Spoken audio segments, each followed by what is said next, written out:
जय भीम। नमो बुद्धाय। आज ये लाइव आकर आप सभी लोगों से रूबरू होने का मकसद ये है कि कल यानी 7 सितंबर 2022 को मैं मेरे कुछ काम से दस्तावेज लेने के लिए डॉक्टर बाबा साहब अम्बेडकर जी के स्कूल में गया था। मेरी एक पोस्ट बहुत वायरल हो रही है जो बाबा साहब अम्बेडकर जी के सर्टिफिकेट के स्कूल लिविंग सर्टिफिकेट के बारे में है। सर्टिफिकेट भी मेरे हाथ में है। ये तो उसके बारे में कई लोग तर्क वितर्क कर रहे हैं। अभी एक न्यूज चैनल को मैंने इंटरव्यू दिया और जो बातें वहां पर हुई तो वो बातें मैं आपको हिंदी में यहाँ पर बताऊंगा क्योंकि वो मराठी में हुई है तो बहुत सारे लोग इसे जान नहीं पाएंगे। बहुत सारे लोग बहुत सारे कहने के बजाय सभी लोग यही जानते हैं, मानते हैं कि बाबा साहब अम्बेडकर जी को अम्बेडकर ये नाम बाबा साहब अम्बेडकर जी के उनके गुरु जी ने दिया है जो ब्राह्मण थे। बाबा साहब अम्बेडकर जी अ, एक ब्राह्मण शिक्षक ने अपना नाम उनको दे दिया और उनको अम्बेडकर ये नाम लगा दिया। आज तक सभी लोग यही जानते थे और मैं भी कई सालों पहले तक यही मानता था कि अंबेडकर गुरुजी थे, ब्राह्मण शिक्षक थे बाबा साहब को और बाबा साहब के शिक्षक ने बाबा साहब को ये नाम दिया। मेरे कई ब्राह्मण दोस्त भी है, वो भी यही क्लेम करते हैं कि हमने ही बाबा साहब को ये नाम दिया तो हम बाबा साहब के गुरु हैं। मैंने एक वीएचपी विश्व हिंदू परिषद के पेज पे एक पोस्ट पढ़ी थी, उसमें लिखा था कि अगर आपको अंबेडकर बनना है या विद्वान बनना है तो अपना गुरु ब्राह्मण चुनना पड़ेगा, ब्राह्मण रखना होगा, जैसे बाबा साहब अम्बेडकर ने अपना गुरु ब्राह्मण बनाया था। तो आज ये एक बात आप लोगों को क्लियर करना चाहता हूं। सबसे पहले तो ये बात बताना चाहता हूं कि बाबा साहब अम्बेडकर जी को अम्बेडकर ये नाम किसी ब्राह्मण ने नहीं दिया, किसी ब्राह्मण ने नहीं दिया, बल्कि ये उनके पिता सूबेदार मेजर रामजी अंबेडकर की सोची समझी पहल थी। ये किसी ब्राह्मण शिक्षक ने ये नाम नहीं दिया और इसकी सारी जानकारी, इसके सारे प्रूफ मेरे पास है। बाबा साहब अंबेडकर जी का गांव, मूल गांव जो जिसे कहते हैं, वो आज भी महाराष्ट्र के रत्नागिरी जिले में मंडनगढ़ तालुका में अंबड़वे ये गांव आज भी है जहां पर रामजी बाबा का स्मारक है। लोग 2 फरवरी को महाराष्ट्र से, देश भर से लोग वहां पर रामजी बाबा को नमन करने के लिए जाते हैं। तो आज भी वो गांव वहां पर है। जब बाबा साहब अंबेडकर जी के पिताजी ने वो गांव छोड़ा, तब उन्होंने एक निर्णय लिया, एक डिसीजन लिया कि सकपाल जो उनका सरनेम है, ये सरनेम से जाति का पता चलता है और इसलिए जाति सूचक नाम हमें अब छोड़ने होंगे, क्योंकि जाति सूचक नाम लगाकर हम अगर गए तो हमारे साथ जातिवाद होता है। और इसलिए बाबा साहब अंबेडकर जी के पिताजी ने यानी आप जैसे जानते हो कि बाबा साहब अंबेडकर जी ने एनिहिलेशन ऑफ कास्ट, जातियों को खत्म करने की बाबा साहब ने पूरी प्लानिंग की। ये कहीं और से नहीं, ये बाबा साहब के पिताजी से उन्होंने ये प्रेरणा ली। बाबा साहब ने बाबा साहब के पिताजी से प्रेरणा ली और सबसे पहले जाति को खत्म करने का काम रामजी बाबा ने किया। अपना सरनेम उन्होंने अपने घर से शुरुआत की कि जब तक मैं जाति लगाऊंगा तब तक ये खत्म नहीं होगी। इसलिए सकपाल ये जाति सूचक नाम, ये सरनेम बाबा साहब के पिताजी ने त्याग दिया और उस गांव का नाम अपने नाम के पीछे लगाया। गांव का नाम आज भी अंबड़वे है और महाराष्ट्र में ये पद्धत है कि गांव के नाम पर अपना सरनेम करते हैं। जैसे अगर कोई महाराष्ट्र में एक जिला है जलगांव, अगर कोई व्यक्ति जलगांव का है तो वो अपने नाम के पीछे जलगांव कर लगा देता है तो वो बन जाता है जलगांव कर। हमारे यहाँ पर एक शहर है कल्याण, तो कल्याण के लोग अपने नाम के पीछे कर लगाकर बन गए कल्याण कर। ऐसे जितने भी कर लगाए हुए लोग हैं, ये अपनी जातियों को छोड़कर ये अपने गांव का नाम लगाते हैं। और सबसे ज्यादा कर लगाने की पद्धत, सबसे ज्यादा अपने नाम के पीछे कर लगाने की जो पद्धति है, ये ब्राह्मण सबसे ज्यादा इस्तेमाल करते हैं। ब्राह्मण कभी भी अपना नाम, वो जाति या वो ब्राह्मण है, ये कभी जाहिर नहीं होने देता। जो छुप कर काम करता है तो वो अपने नाम के पीछे कर लगा देते हैं। तो उसी तरह से बाबा साहब के पिताजी ने अपने नाम के पीछे गांव का नाम लगा दिया, जैसे राम जी अंबाडवे और उसके आगे कर, तो बन गए राम जी अंबाडवेकर। अब अंबाडवेकर ये नाम बोलने के लिए टंग ट्विस्टर है, बोलने के लिए ये आसान नहीं है, और इसलिए जब इसका रिकॉर्ड बनाया गया तब इसको अंबेडकर सीधा कर दिया गया।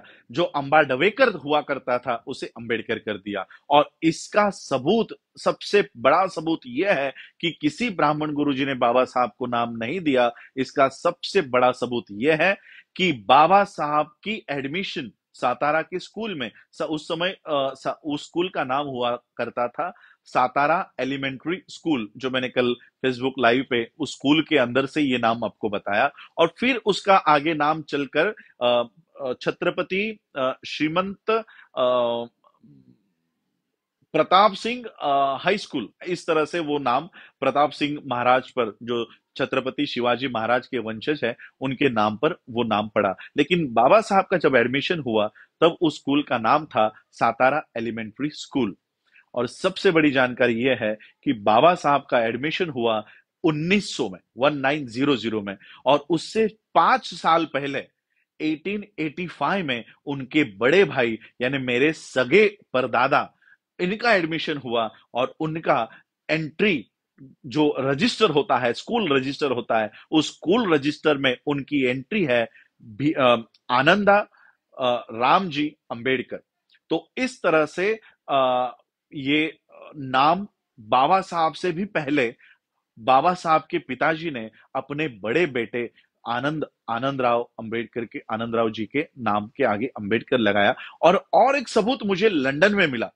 लंदन में जब मैं फर्स्ट टाइम गया तब हमारे अंबेडकर इंटरनेशनल मिशन और कास्ट वॉच यूके के हमारे साथी है शेखर बोधकर जी और सतपाल मम्मन जी ने मुझे एक डॉक्यूमेंट बताया, राइटिंग स्पीचेस, जिसमें रामजी बाबा का उल्लेख ब्रिटिश डॉक्यूमेंट्स में रामजी अंबेडकर के नाम से है। एक ब्रिटिशरों का लेटर है बाबा साहब के पिताजी के नाम पर, उसमें उनके नाम का उल्लेख किया गया है रामजी अंबेडकर। तो ये एक बहुत बड़ा मिथ, एक बहुत बड़ी काल्पनिक बात बाबा साहब के जीवन से जोड़ दी गई है कि बाबा साहब को कोई ब्राह्मण गुरुजी था और उस गुरुजी ने बाबा साहब को अपना नाम दिया। मैं कहना चाहता हूं आप लोगों को, ये किसी ब्राह्मण ने नाम नहीं दिया, ये बाबा साहब के पिताजी की देन है। बाबा साहब के पिताजी का कर्तृत्व को हम मिटा रहे हैं और किसी काल्पनिक ब्राह्मण को वहां पर बिठा रहे हैं। ये बाबा साहब के पिताजी के साथ बहुत बड़ा अन्याय है। बाबा साहब को किसी ब्राह्मण शिक्षक ने ट्रेन नहीं किया और किसी ब्राह्मण शिक्षक ने उनको दिशा नहीं दिखाई। ये दिशा बाबा साहब के पिता ने, रामजी अंबेडकर ने बाबा साहब को ये दिशा दिखाई है। और इसलिए ये जो देन है ये बाबा साहब के पिताजी की है, किसी ब्राह्मण की नहीं है।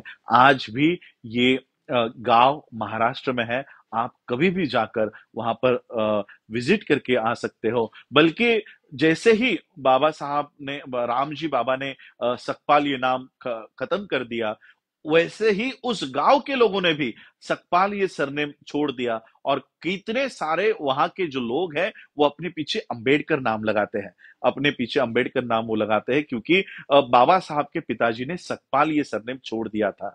तो आज बहुत लोग ये नाम लगा रहे हैं। और कई लोग ये स्कूल छोड़ने का ये प्रमाण पत्र मेरे हाथ में है। ये बना 7 सितंबर 2022 की डेट है। देखिए आप, मेरे हाथ में है ये डेट, 7 सितंबर 2022 की ये डेट है। इससे पहले ये डॉक्यूमेंट, ये जो कई लोग पूछ रहे थे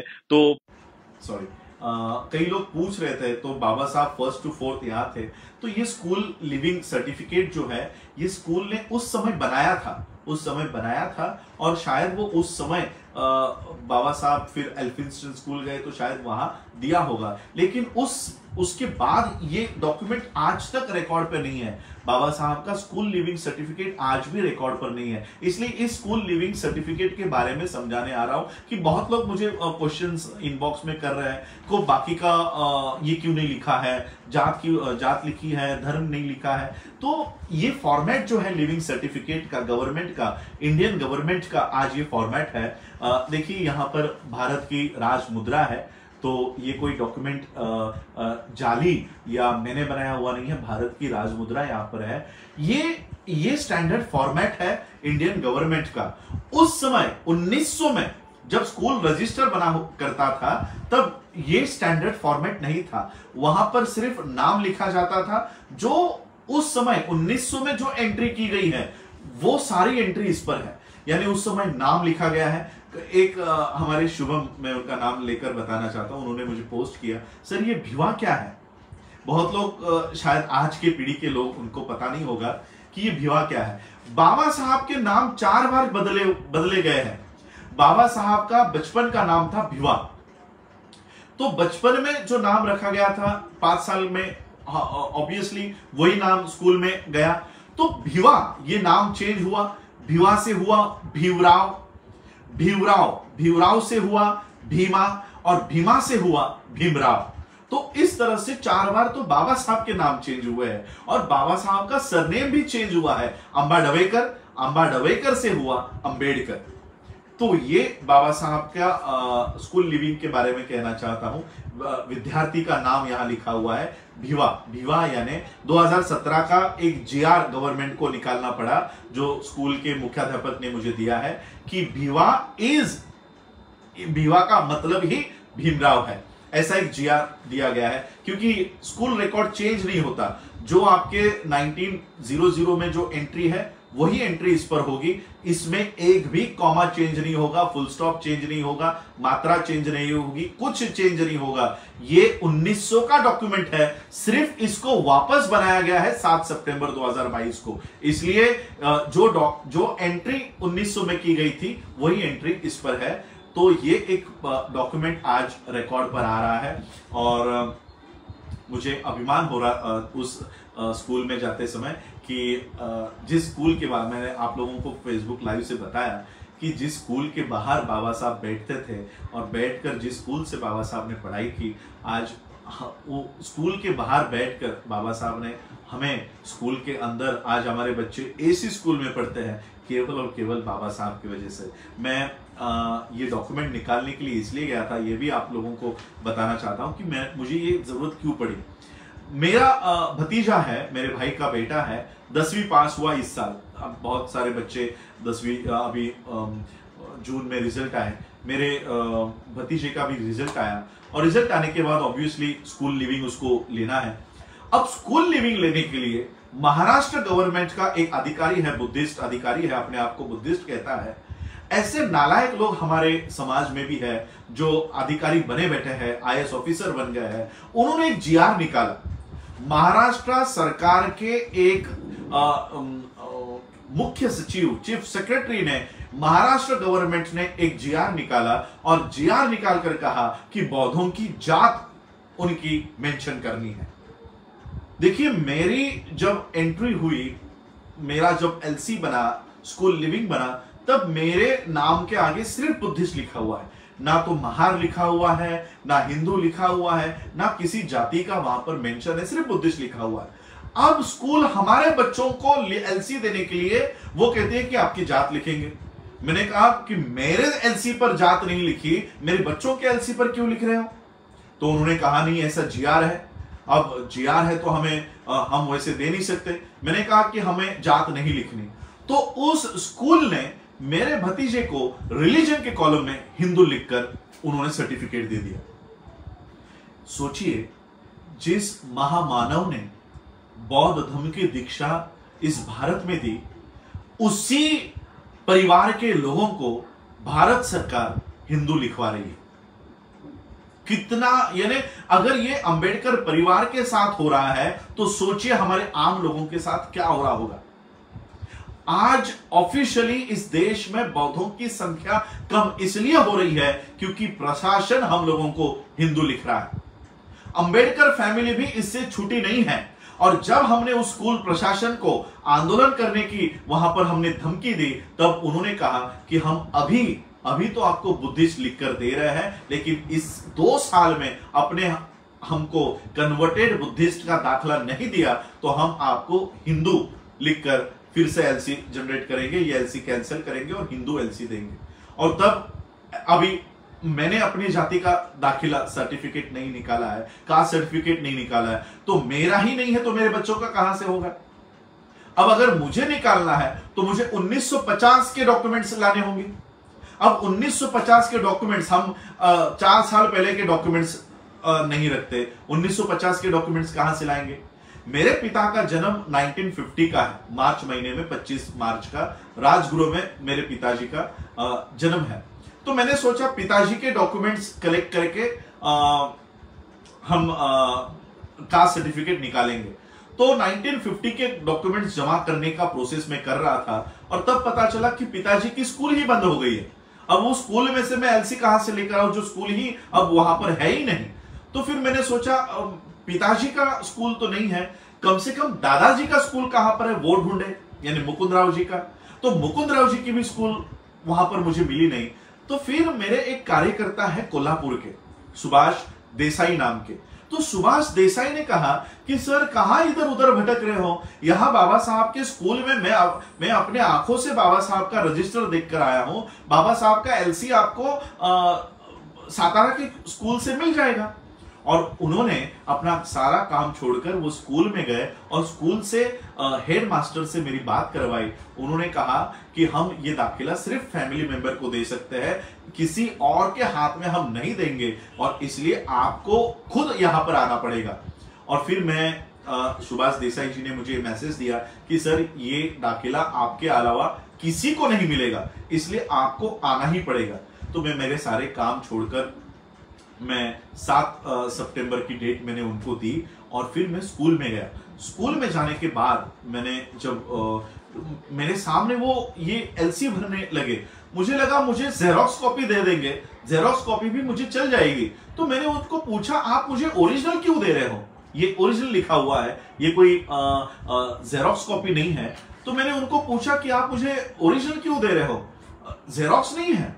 तो उन्होंने कहा जेरोक्स ओरिजिनल ही किसी के पास नहीं है तो जेरोक्स हम उसकी दे नहीं सकते, इसलिए आपको डुप्लीकेट हम ये बनाकर दे रहे हैं। तो उन्होंने मुझे ये फिर से बनाकर दिया और मैंने उनको पूछा क्या मेरे पहले, यानी मैं तो भी बाबा साहब के बाद की 3rd जनरेशन हूं।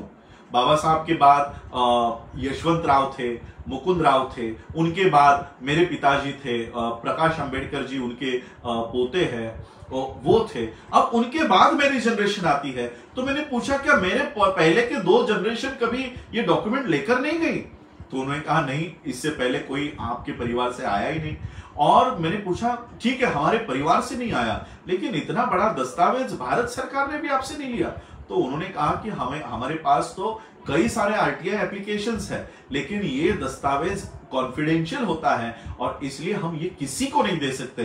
प्रधानमंत्री भी अगर ये मांगे तो भी हम इसको नहीं दे सकते, क्योंकि ये सिर्फ परिवार के मेंबर को ही दिया जाता है। और उन्होंने मुझे बताया कि हमने आपकी भी पूरी इंक्वायरी की, आपकी भी फैमिली ट्री हमने पूरी जांची। जब हमें विश्वास हुआ कि आप बाबा साहब के फैमिली से है, इसलिए हमने आपको यहां पर ये डॉक्यूमेंट हम आपको दे रहे हैं। तो उन्होंने मुझे ये डॉक्यूमेंट दिया और मैंने उनको कहा कि अगर बाबा साहब का है तो फिर आनंद राव जी का भी होगा। उन्होंने कहा हाय हमने खुद देखा हुआ है। तो उन्होंने मुझे आनंद राव जी का भी डॉक्यूमेंट बताया और उन्होंने कहा बाबा साहब से पहले 5 साल पहले आनंद राव जी की एंट्री है 1885 की, और आज वो सारा डॉक्यूमेंट वो तैयार कर रहे हैं। और आनंद राव जी का भी इस तरह का स्कूल लिविंग सर्टिफिकेट, अगर क्योंकि उनको वो ओरिजिनल ट्रेस नहीं हो रहा है, 1885 का डॉक्यूमेंट ट्रेस नहीं हो रहा है, उनके पास जेरोक्स है, इसलिए वो कह रहे हैं कि जेरोक्स से हम एलसी नहीं तैयार कर सकते जब तक उनका ओरिजिनल नहीं मिलता तब तक। इसलिए कम से कम मुझे वो स्कूल रजिस्टर से काम चलाना पड़ेगा, लेकिन मुझे ये डॉक्यूमेंट भी इनफ है, तब जाके मैं अपने बच्चों के कन्वर्टेड बुद्धिस्ट के डॉक्यूमेंट्स बना सकता हूं। और इसलिए ये डॉक्यूमेंट मुझे हासिल हुआ। ये डॉक्यूमेंट इतना वायरल हो रहा है, कल मैंने जब इसको पोस्ट किया तुरंत मैंने इसे हटा दिया। मुझे थोड़ा डर था कि इसका मिसयूज ना हो, इसलिए तब जब मैंने बाकी लोगों से बात की तब मैंने सर ने कहा कि उसके ऊपर आप कुछ लिख दो तो वो मिसयूज नहीं होगा, इसलिए फिर मैंने उसके ऊपर एम्बॉस करके नाम डाल दिया है, तो उसका मिसयूज नहीं होगा। तो इस तरह से मैं ये आप लोगों के सामने ये एक बाबा साहब का दस्तावेज है। और एक दस्तावेज है, मैं कभी बाद में लाइव आकर, मेरे अभी कबोर्ड में है, अंदर है, अभी उठूंगा तो ये सारा डिस्टर्ब हो जाएगा। और एक हमें आभार मानना है सतपाल मम्मन जी का। सतपाल मम्मन जी अंबेडकर इंटरनेशनल मिशन यूके में रहने वाले हैं और वो ब्रिटिश लाइब्रेरी के और ब्रिटिश म्यूजियम के अब वो मेंबर बने हैं। और जैसे ही वो मेंबर बने उन्होंने बाबा साहब के डॉक्यूमेंट्स निकालने का काम किया है। और उन्होंने मुझे लंदन से रिटर्न आते समय बाबा साहब के 2 डॉक्यूमेंट्स दिए हैं जो आज भी भारत सरकार के पास नहीं है, या अभी भी रिकॉर्ड पर नहीं है, वो अब मेरे पास है। वो तुरंत मैं अभी भारत सरकार हो या राइटिंग एंड स्पीचेस की जो कमेटी बनी है उनको दे दूंगा, ताकि ये रिकॉर्ड में आए और लोगों के पास जाए। बाबा साहब अंबेडकर जी की ब्रिटिश लाइब्रेरी की एंट्री लाइब्रेरी कार्ड, जैसे आप लोग कॉलेज में जाते हो तो स्कूल का, कॉलेज का आइडेंटिटी कार्ड के साथ लाइब्रेरी आइडेंटिटी कार्ड होता है, लाइब्रेरी कार्ड होता है, उस तरह बाबा साहब का लाइब्रेरी कार्ड मुझे सतपाल मम्मन जी ने दिया। और बाबा साहब ने लाइब्रेरी कार्ड के लिए ब्रिटिश म्यूजियम और ब्रिटिश लाइब्रेरी का मेंबर होने के लिए जो एप्लीकेशन लिखा था वो एप्लीकेशन की कॉपी और बाबा साहब का रिकमेंडेशन, बाबा साहब को रिकमेंडेशन किया है कि बाबा साहब मेरे स्टूडेंट है, ओनर स्टूडेंट है, उनको ब्रिटिश लाइब्रेरी का एक्सेस मिलना चाहिए और बाबा साहब को एडमिशन देना चाहिए। ऐसा एक लेटर, रिकमेंडेशन लेटर उन्होंने मुझे दिया। ये 2 डॉक्यूमेंट मैं अपने फेसबुक पेज पे शेयर करूंगा। तो ये बहुत बड़ा ऐतिहासिक दस्तावेज है जो हमारे पास रिकॉर्ड पे होना चाहिए। मैं आज की जनरेशन को, मैं आज से 60 साल वालों के लिए, 70 साल वालों के लिए मैं नहीं कहूंगा, लेकिन आज जो 19 साल का है, 18 साल का है, या जो बच्चा आज 5 साल का है, उसको हमेशा याद रहना चाहिए कि बाबा साहब को अंबेडकर ये नाम किसी ब्राह्मण ने नहीं दिया, ये उनके पिताजी ने दिया हुआ नाम है। और बाबा साहब के पिताजी की जगह किसी ब्राह्मण को बिठाने का काम मत करो। जो काम राम जी ने किया हुआ है, जो काम राम जी बाबा का है, वो अधिकार मत छीनो। और बाबा साहब के पिताजी का, उनका जो काम है उसको हमेशा याद रखो। बस इतना ही मैं आज लाइव आकर कहना चाह रहा था, क्योंकि अभी जो इंटरव्यू हुआ वो मराठी में हुआ, तो मराठी का वीडियो आप लोगों, शायद मेरे नॉर्थ साइड के लोग समझ नहीं पाएंगे, इसलिए मैं ये लाइव आकर फिर से ये वीडियो तैयार कर रहा हूँ। तो आप लोग हमेशा ये याद रखिए, ये तो मेरे रिकॉर्ड के लिए है, ये मेरे रिकॉर्ड के लिए है, तो फिर भी मैंने ये आपको दिया है। लेकिन एक बात हमेशा याद रखिएगा कि बाबा साहब अम्बेडकर जी का सरनेम ये बाबा साहब के पिताजी ने दिया हुआ है। तो ये एक सब्जेक्ट आज मैं आप लोगों के सामने लेकर आया था। और एक आने वाले समय में राम जी अम्बेडकर जी का चरित्र जल्दी आप लोगों के सामने प्रस्तुत करूंगा। उसके ऊपर बहुत सारा रिसर्च किया हुआ है, कम से कम 1500 किताबें पढ़ी है, 1500 किताबें। ये मेरे पास शायद इसकी कॉपी यहीं पर होगी। ये पूरी कॉपी तैयार की है बाबा साहब के पिताजी के चरित्र पर। और ये सारी बातें मैंने इसलिए रिसर्च कर पाया हूँ, इसलिए ये बातें सामने ला पाया हूँ, क्योंकि ये राम जी अम्बेडकर जी का जो काम है वो छुपना नहीं चाहिए, वो हटना नहीं चाहिए, इसलिए हम लोगों को ये काम भी करना है। तो आप लोगों ने मुझे सुना, उसके लिए आप सभी लोगों का आभार, धन्यवाद। जय भीम, जय भारत, जय बुद्ध।